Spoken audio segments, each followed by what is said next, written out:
दोस्तों, आज की कहानी है सास ननद के अत्याचारों का मुंह तोड़ जवाब देना आता है मुझे। दोस्तों, कहानी शुरू करने से पहले अगर आपने हमारे चैनल को सब्सक्राइब नहीं किया है तो सब्सक्राइब कर लीजिए ताकि आपके पास पहुंचे हर नया वीडियो। कैब बहुत तेजी से सड़क पर भाग रही थी और रीना अपने विचारों में गुम थी। अभी 2 साल पहले ही तो उसकी शादी हुई थी। उसके पति दीपक ने उसे कहीं शादी में देखकर पसंद कर लिया था और उसके घर अपनी तरफ से रिश्ता भेजा था। रीना के पिता नहीं थे, बचपन में ही गुजर गए थे। बस माँ, एक भाई और एक बहन, 3 ही लोग थे घर में। माँ ने पिता के गुजरने के बाद जीवन यापन के लिए टिफिन सर्विस चालू कर दी। रीना ने भी अपनी पढ़ाई पूरी करने के बाद एक अच्छे स्कूल में जॉब शुरू कर दी और भाई छोटा था तो पढ़ रहा था। भगवान ने रीना को बड़ी फुर्सत से गढ़ा था, जो कोई देखता देखता ही रह जाता।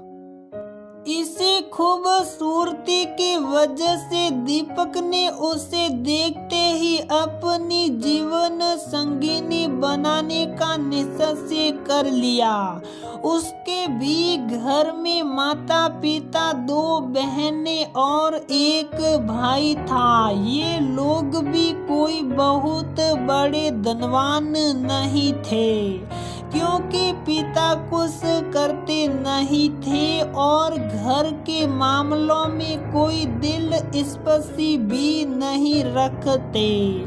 अब जब से दीपक और उसका भाई पढ़ लिख कर बिजनेस करने लगे तो घर की आर्थिक स्थिति कुछ सुधर गई। उसी वजह से दीपक की माँ शांति देवी को बहुत घमंड आ गया और वो दिन रात अपने बेटों की शादी खूब धनी परिवार में करने के सपने देखने लगी। जब दीपक ने घर में रीना से शादी करने के निर्णय से अवगत कराया तो उसकी माँ शांति देवी और उसकी दोनों बहनों नेहा निक्की ने इस बात का विरोध में कह कर किया, अरे हमने तो तुम्हारी शादी के क्या क्या सपने देखे थे। खूब दान दहेज मिलेगा, हमारा घर भर जाएगा, तुम्हें लड़की भी पसंद आई तो कंगालों के घर की, वहां से तो हमें फूटी कोड़ी मिलने की भी उम्मीद नहीं है। तो ना मिले, मैं खुद कमाता हूँ, मुझे दान दहेज नहीं चाहिए। मुझे सिर्फ लड़की से मतलब है और मैं शादी सिर्फ रीना से ही करूँगा, वरना ये घर छोड़कर चला जाऊँगा। दीपक ने साफ साफ शब्दों में अपनी माँ बहनों को चेतावनी दी। शांति देवी बेटा अपने हाथ से निकलते देख शादी के लिए तैयार हो गई और इधर रीना के पिता नहीं थे तो उनकी आर्थिक स्थिति भी ज्यादा अच्छी नहीं थी। बस खाते पीते लोग थे तो उन्होंने शादी भी बहुत साधारण तरीके से की।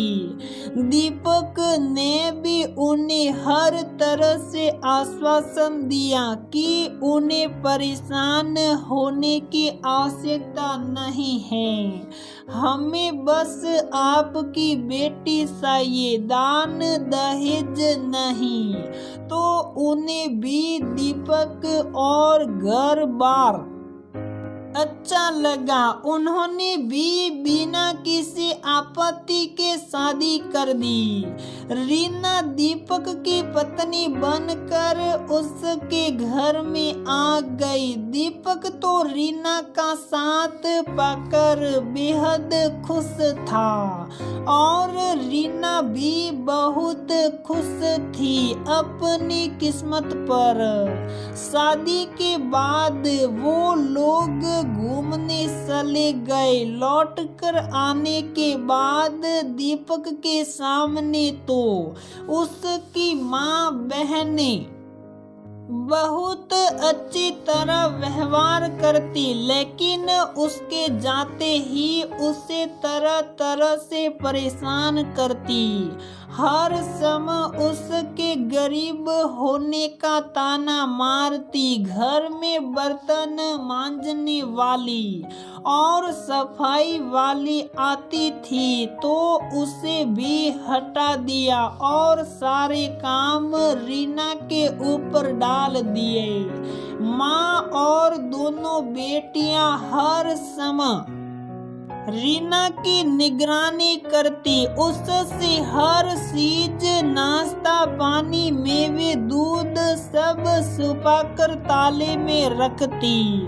उसे ढंग से खाना भी नहीं देती। रीना ने दबी जबान से अपने पति से कहा तो उसने मानने से ही इनकार कर दिया कि मेरी माँ बहन ऐसा नहीं कर सकती। तुम मुझे उनसे अलग करना चाहती हो, इसलिए ऐसा बोल रही हो। उसके बाद से रीना ने पति से भी शिकायत करना छोड़ दिया। इस बीच रीना एक बेटे की माँ बन गई। वो शरीर से भी कमजोर हो गई। बच्चे को संभालना और घर के सारे काम भी करना उससे नहीं हो पाता। तो वो अब खुलकर बोलने लगी तो घर में खूब आए दिन झगड़े होने लगे। मौका पड़ने पर सास ननद सब उस पर हाथ उठाने लगी।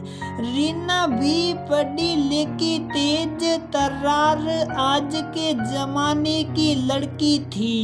जब तक बर्दाश्त हुआ तब तक किया और जब पानी सर के ऊपर से निकलने लगा तब उसने आवाज उठानी शुरू कर दी, क्योंकि पति भी अपनी माँ बहन के खिलाफ कुछ सुनना पसंद नहीं करता था। उसके पास स्मार्टफोन था। एक दिन किसी बात पर सास और ननदों ने उससे खूब झगड़ा किया और मारा भी।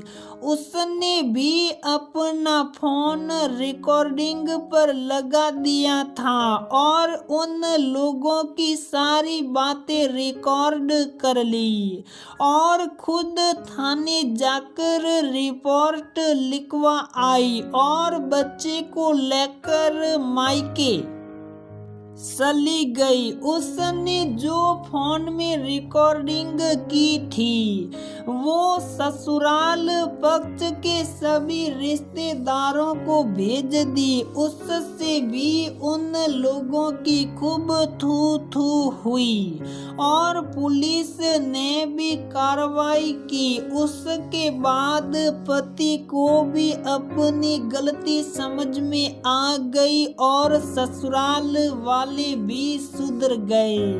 पति भी तुरंत कैब बुक करके अपनी पत्नी और बच्चे के लेने ससुराल पहुंच गया और उससे वादा किया कि अब वो कभी उसके ऊपर आंच नहीं आने देगा। तो रीना ने हंसकर जवाब दिया, मैं आज के जमाने की लड़की हूँ, मुझे गलत बात का मुंह तोड़ जवाब देना आता है। मैं घुट घुट कर अपनी जान देने वालों में से नहीं हूँ। अपने अधिकारों के लिए लड़ना आता है मुझे, ये बात तुम भी समझ लो तो अच्छा है।